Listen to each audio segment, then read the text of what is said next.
नमस्कार साथियों, स्वागत है आप सभी का आपके अपने YouTube channel SSC GK classes में। आज मैं उपस्थित हूँ आप सभी के लिए प्रैक्टिस सेट नंबर 35 लेकर के, जिसमें जीके जीएस का 20 क्वेश्चंस होंगे, जो 11 जनवरी 2023 शिफ्ट 1 का क्वेश्चन है सभी। तो आप सभी इस वीडियो के अंत तक बने रहें। यदि आप इस चैनल पर नए हैं तो चैनल को सब्सक्राइब करें, बेल आइकन को दबाएं, ताकि इसी तरह की वीडियो हम आप सभी के लिए लेकर के आते रहें। तो चलिए बढ़ते हैं क्वेश्चन की तरफ। तो क्वेश्चन नंबर 1 है हमारा कि भारत सरकार ने राष्ट्रीय मधुमक्खी पालन और शहद मिशन नामक एक नई केंद्रीय क्षेत्र योजना को मंजूरी दी है, जो डैश क्रांति से जुड़ी हुई है। तो इसका राइट आंसर है ऑप्शन नंबर बी, मिष्ठान क्रांति से जुड़ी हुई है। चलिए क्वेश्चन नंबर 2 है कि डैश क्षोभ मंडल में ऊंचाई यानी 12,000 मीटर से ऊपर की बात है, तो की पछुआ हवाएं हैं, उनकी गति गर्मियों में लगभग 110 किलोमीटर प्रति घंटा से लेकर सर्दियों में लगभग 184 किलोमीटर प्रति घंटा तक होती है। तो इसका राइट आंसर है ऑप्शन नंबर ए, यानी जेट धाराएं जो है वो क्षोभ मंडल में, यानी उसकी ऊंचाई 12,000 मीटर से ऊपर की जो पछुआ हवा है, इसकी गति गर्मी में क्या होती है 110 किलोमीटर प्रति घंटा। वही सर्दी की बात करें तो 184 किलोमीटर प्रति घंटा होती है।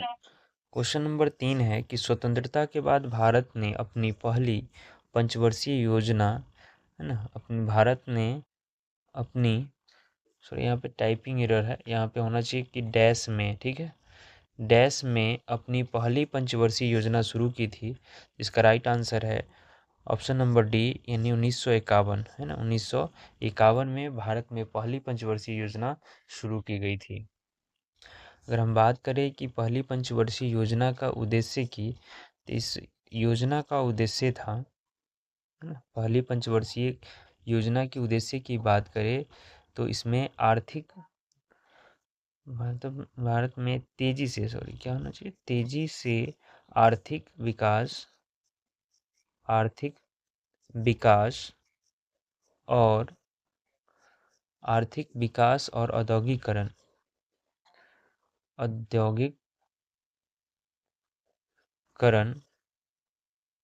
का विकास करना था, का विकास करना था, है ना। इसका जो समय की बात करें तो 1951 से 1956 इसका जो है समय अवधि रहा है। चलिए क्वेश्चन नंबर 4 है कि निम्नलिखित में कौन सा भारतीय नर्तक 2023 में सबसे कम उम्र में पद्म विभूषण प्राप्त करने वाला था।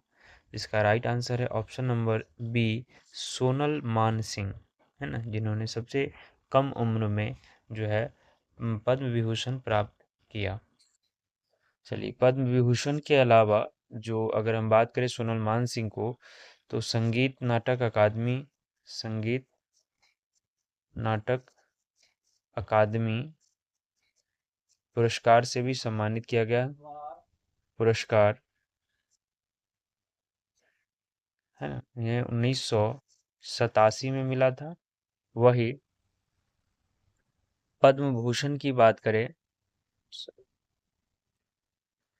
पद्म भूषण पद्म भूषण की बात करें तो 1992 में इन्हें पद्म भूषण प्राप्त हुआ था। यदि उदय शंकर की हम बात करें तो उदय शंकर जो है एक प्रभावशाली यानी भारतीय नर्तकी और कोरियोग्राफर थे। उन्हें भी 1954 में 1954 में पद्मश्री से सम्मानित किया गया है। 1954 में पद्मश्री, और वही अगर हम बात करें तो 2003 में पद्म विभूषण से सम्मानित किया गया। वही अगर हम बात करें पंडित बिरजू महाराज, अगर वही हम बात करें पंडित बिरजू महाराज, तो इनका संबंध जो है कथक शास्त्रीय नृत्य से रहा है। वही अगर हम बात करें केलुचरण महापात्रा का संबंध, तो ओडिसी से था, है ना, ओडिसी ओडिसी नृत्य से इनका संबंध था। क्वेश्चन नंबर 5 है कि कैल्शियम कार्बोनेट का रासायनिक सूत्र क्या है? इसका राइट आंसर है option number B CaCO3। CaCO3 calcium carbonate का रासायनिक सूत्र है। वही अगर हम बात करें CaSO4 तो ये कैल्शियम सल्फेट का है। Calcium calcium sulphate calcium sulphate का रासायनिक सूत्र। क्वेश्चन नंबर 6 है कि किस विटामिन को थायमिन के नाम से भी जाना जाता है? तो इसका राइट आंसर है option number C vitamin B1, है ना। विटामिन B1 को जो है थायमिन के नाम से जाना जाता है। वही अगर हम विटामिन B2 की बात करें तो इसे राइबोफ्लेविन कहा जाता है। राइबोफ्लेविन के नाम से जाना। वही अगर हम बात करें यहाँ पे विटामिन B3 के तो इसे हम क्या कहेंगे नियासिन बोलेंगे, ठीक है, नियासिन। वही अगर हम बात करें विटामिन B12 की तो हम इसको क्या बोलेंगे कोवालिन। कोवालिन के नाम से जाना जाता है। क्वेश्चन नंबर 7 है कि अक्टूबर 2022 में मेघालय के राज्यपाल के रूप में किसने शपथ लिया? इसका right answer option number D है BD मिश्रा ने शपथ लिया था। क्वेश्चन नंबर 8 है गांधी इरविन समझौते पर किस वर्ष हस्ताक्षर किए गए थे? इसका राइट आंसर है ऑप्शन नंबर ए यानी 1931 में जो है हस्ताक्षर किए गए थे, यानी 5 मार्च 1931। 5 मार्च 1931 को जो है इरविन समझौता पर जो है हस्ताक्षर किया गया था, जिसे इरविन समझौता को दिल्ली समझौता भी कहा जाता है। दिल्ली समझौता। अगर हम बात करें इस समझौता का तो ये महात्मा गांधी और उस समय के जो भारत के जो तत्कालीन वायसराय जो थे लॉर्ड इरविन, उनके बीच हुआ था, ठीक है।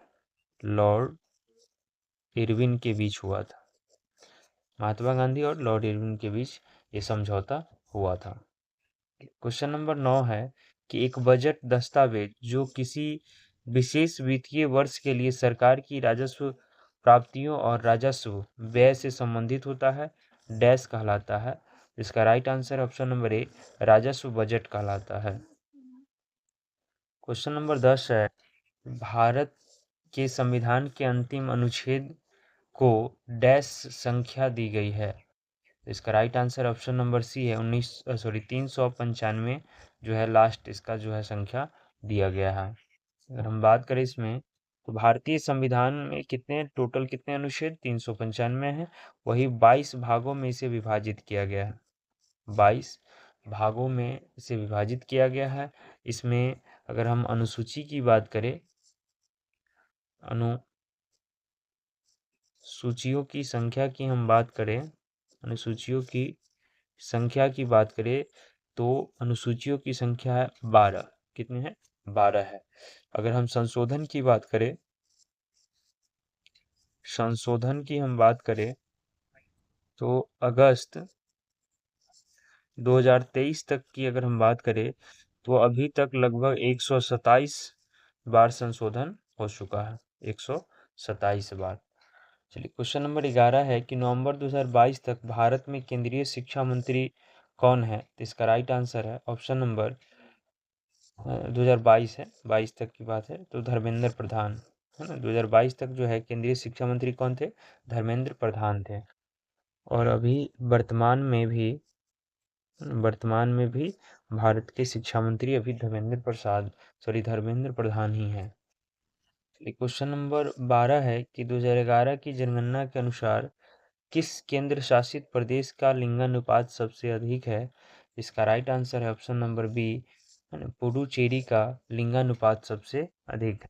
अगर हम बात करें पुडुचेरी की लिंगानुपात का तो 1000 पुरुष पर जो है ना 1037 महिलाएं हैं। अगर वही हम बात करें लक्षद्वीप के लिंगानुपात का तो 1000 पुरुष पर है ना 946 महिलाएं हैं। वही अगर हम दमन और दीव का बात करें तो 1000 पुरुष पर जो है 618 महिलाएं हैं। वही अगर हम बात करें चंडीगढ़ के लिंगानुपात का, तो 1000 पुरुष पर जो है 818 महिलाएं हैं। क्वेश्चन है कि 13 नंबर की डैश को भारत में गुजराती नव वर्ष के रूप में मनाया जाता है। इसका right answer option number A Bestu Varsh को है ना, बेस्तु वर्ष को जो है गुजराती नव वर्ष के रूप में मनाया जाता है। अगर हम बात करें यहाँ पे है ना बेस्तु वर्ष की, तो ये जो है 26 अक्टूबर 26 अक्टूबर को जो है मनाया जाता है। क्वेश्चन नंबर 14 है कि चीनी उद्योग के लिए प्राथमिक कच्चा माल है डैश है, यहाँ पे खाली स्थान होना चाहिए। इसका राइट आंसर है ऑप्शन नंबर डी है ना, यानी गन्ना। क्वेश्चन नंबर 15 है कि 16वीं शताब्दी में वैष्णव संत महापुरुष शंकर देव द्वारा निम्नलिखित शास्त्रीय नृत्य रूपों में से कौन सा पेश किया गया था। तो इसका right answer option number B Sattriya. क्षत्रिया नृत्य के रूपों में जो है पेश किया गया था है ना, किसको, वैष्णव संत महापुरुष शंकर देव को के। वही अगर हम बात करें सत्रिया की, तो ये असम का शास्त्रीय नृत्य है, शास्त्रीय नृत्य है। वही अगर हम बात करें कुचिपुड़ी, तो ये आंध्र प्रदेश का शास्त्रीय नृत्य है, आंध्र प्रदेश का शास्त्रीय नृत्य है। वही ओडिसी की बात करें तो ये ओडिशा का शास्त्रीय नृत्य है। मणिपुरी की बात करें तो ये मणिपुर का शास्त्रीय नृत्य है। क्वेश्चन नंबर 16 है कि मोहन बागान एथलेटिक्स क्लब किस शहर में स्थित है। इसका right answer option number B Kolkata में स्थित है। अगर हम बात करें इसकी स्थापना की, तो इसकी स्थापना जो है 15 अगस्त 1889 को किया गया था। वही अगर हम बात करें है ना मोहन बागान एथलेटिक्स क्लब की, तो ये एशिया का है ना, एशिया का सबसे पुराने क्लबों में गिना जाता है, क्लबों में गिना जाता है। चलिए क्वेश्चन नंबर 17 है कि फीफा विश्व कप 2022 की मेजबानी किसने की। इसका राइट आंसर है ऑप्शन नंबर बी कतर ने किया था।